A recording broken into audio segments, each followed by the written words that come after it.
بسم اللہ الرحمن الرحیم۔ السلام علیکم روحانی دوستو، بہادر شاہ ظفر کے سارے شہزادوں کے سار قلم کر کے اس کے سامنے کیوں پیش کیے گئے؟ قبر کے لیے زمین کی جگہ کیوں نہ ملی؟ آج بھی اس کی نسل کے بچے کچے لوگ بھیک مانگتے پھرتے ہیں، کیوں؟ پڑھیں اور اپنی نسل کو بھی بتائیں۔ تباہی ایک دن میں نہیں آ جاتی۔ صبح تاخیر سے بیدار ہونے والے افراد درج ذیل تحریر کو غور سے پڑھیں۔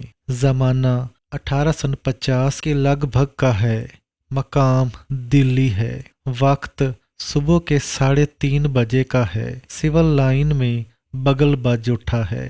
50 سالہ کپتان رابرٹ اور 18 سالہ لیفٹیننٹ ہینری دونوں ڈرل کے لیے جاگ گئے ہیں۔ 2 گھنٹے بعد طلوع آفتاب کے وقت انگریز سویلین بھی بیدار ہو کر ورزش کر رہے ہیں۔ انگریز عورتیں گھڑ سواری کو نکل گئی ہیں۔ 7 بجے انگریز مجسٹریٹ دفتروں میں اپنی اپنی کرسیوں پر بیٹھ چکے ہیں۔ ایسٹ انڈیا کمپنی کے سفیر سر تھامس مٹکاف دوپہر تک کام کا اکثر حصہ ختم کر چکا ہے۔ کوتوالی اور شاہی دربار کے خطوط کا جواب دیا جا چکا ہے۔ بہادر شاہ ظفر کے تازہ ترین حالات کا تجزیہ آگرہ اور کلکتہ بھیج دیا گیا ہے۔ دن کے 1 بجے سر مٹکاف بگی پر سوار ہو کر وقفہ کرنے کے لیے گھر کی طرف چل پڑا ہے۔ یہ ہے وہ وقت جب لال قلعے کے شاہی محل میں صبح کی چہل پہل شروع ہو رہی ہے۔ ظل الہی کے محل میں صبح صادق کے وقت مشاعرہ ختم ہوا تھا، جس کے بعد ظل الہی اور عمائدین خواب گاہوں کو گئے تھے۔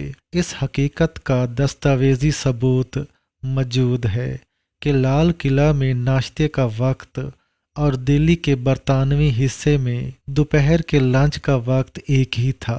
2000 سے زائد شہزادوں کا بٹیر بازی، مرغ بازی، کبوتر بازی اور مینڈھوں کی لڑائی کا وقت بھی وہی تھا۔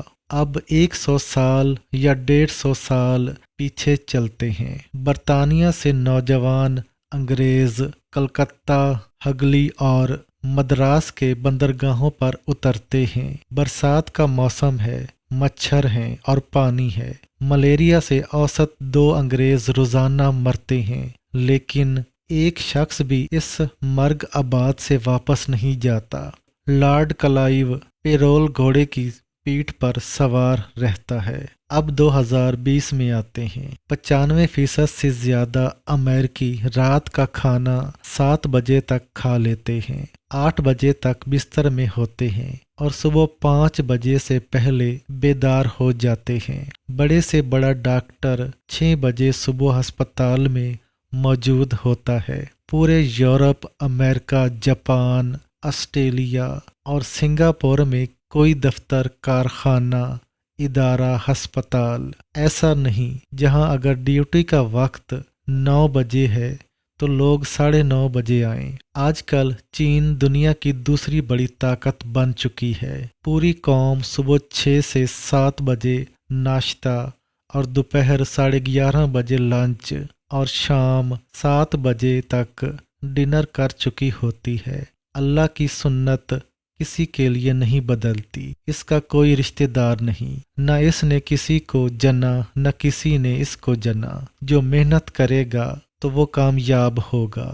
عیسائی ورکر تھامسن مٹکاف 7 بجے دفتر پہنچ جائے گا تو دن کے 1 بجے تولیہ بردار، کنیزوں سے چہرہ صاف کرنے والا بہادر شاہ ظفر مسلمان بادشاہ ہی کیوں نہ ہو، ناکام رہے گا۔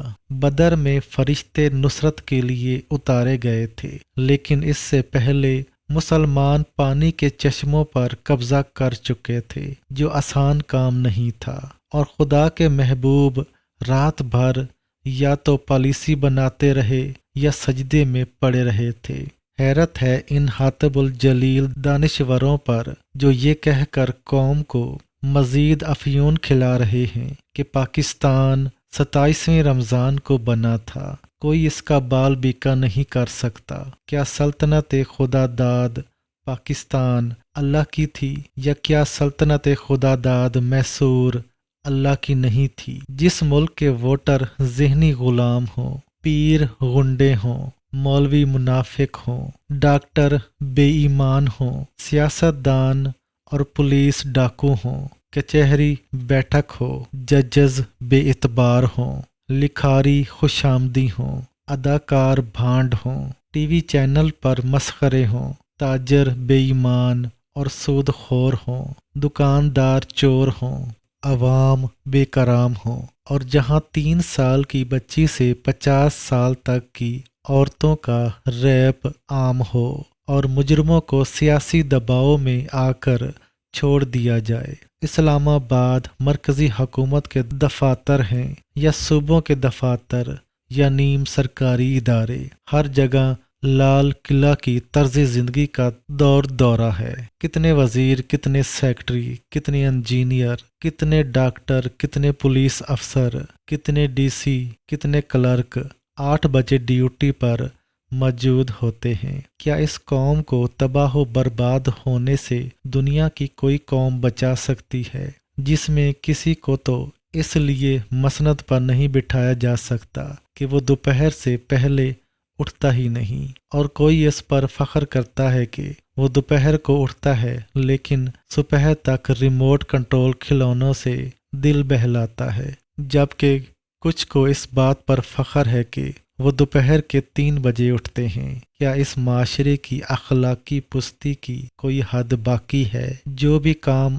آپ دوپہر کو زوال کے وقت شروع کریں گے وہ زوال ہی کی طرف جائے گا، کبھی بھی اس میں برکت اور ترقی نہیں ہوگی۔ اور یہ مت سوچا کریں کہ میں صبح صبح اٹھ کر کام پر جاؤں گا تو اس وقت لوگ سو رہے ہوں گے، میرے پاس گاہک کدھر سے آئے گا؟ گاہک اور رزق اللہ رب العزت بھیجتے ہیں۔